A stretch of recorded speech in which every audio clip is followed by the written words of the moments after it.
Yes, bend it right.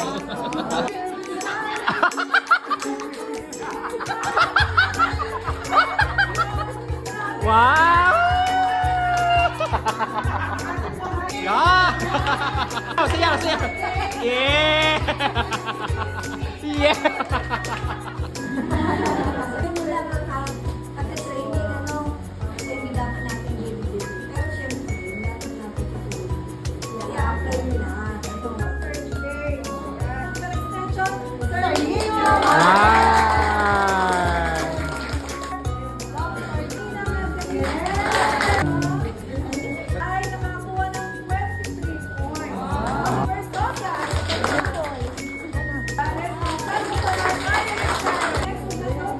Ah!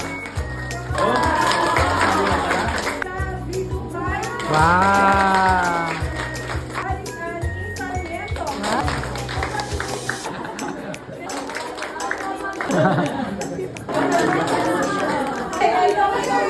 Best in na daw? Best in na?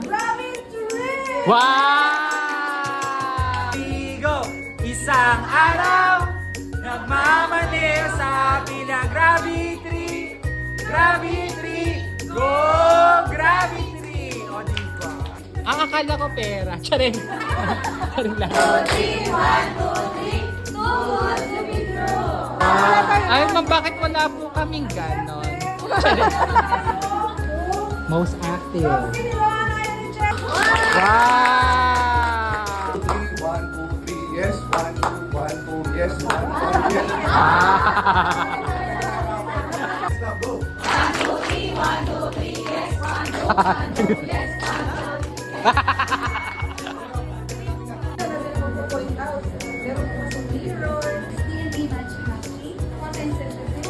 Ako ay talagang dibdiban ang effort namin. So anyway, the title of the activity is Bend It Right. Kailangan bago magsimula mag-bending muna ang banda. Sakit ang balakang. The laser.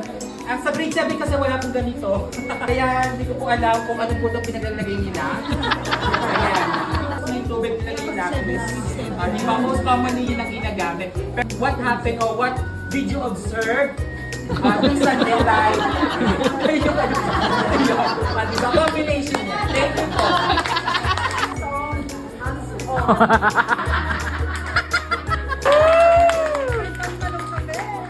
JS Prom / Valentine's Day ang atake. Eh, parang wala tayong kasamang ganyan. Oh, ako yan. Ay, ikaw ba? Naka-beauty plus pro. Para! Haba, syempre po. Kamay sa kaliwang balikat. Balika. Pinagayang kaliwang kamay sa kanang balikat. Wow. At sabay-sabay, kumili. Wow! Atake. Yes. Birthday party. Ngayong hapon, narito sa inyong harapan, si Monina Salas Oshino, Wow. na naniniwala sa kasabihan, ang kagandahan ay dapat pinapangalandakan. Wow. Ay! Sayang si Uy! Kagandahan pa na yung kawal-kawal mo. Akala ko ngayon na kami kang ilalagay eh. Yung prela ni Mao. Ay! Okay. Ay! Patake. Pakita ang pa-premyo. 8 varieties of KitKat. Wow! Isa-isahin! Isa-isahin! Japan ng atake. Category is flower. Flower. Wow! Anima.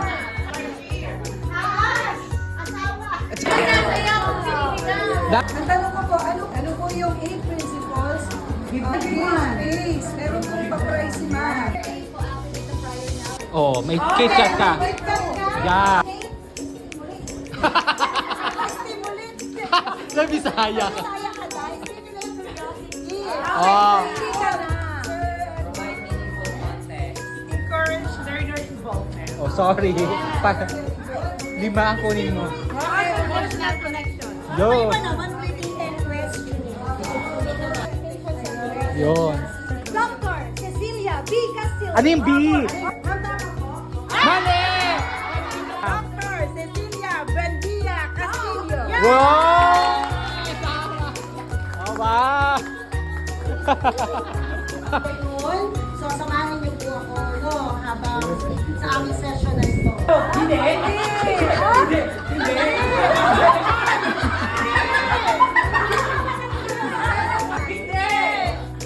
Biology? Hindi. Chemistry? Hindi. Oy, feeling not. Hindi! Hindi yan class. Hindi! Hindi!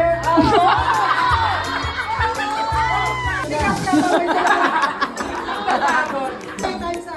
Oh. Ay, balon. Agent, sorry. Wow!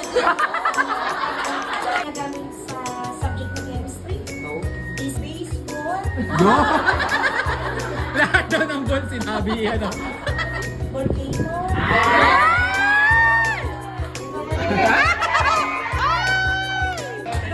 Bare, galingan mo ha. Piling ko ito naman nanalo. Ito ang brilyante. Wow! Hinga! Hingang malalim. Then, category natin is chemistry, physics, bio, or earth sciences. Ay! Living things. Wow! Meron sa bahay.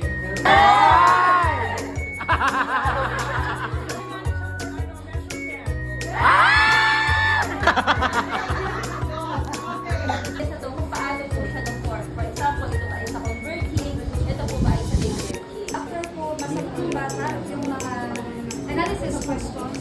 Now po is pwede na mag-apply or the students will apply what they have learned.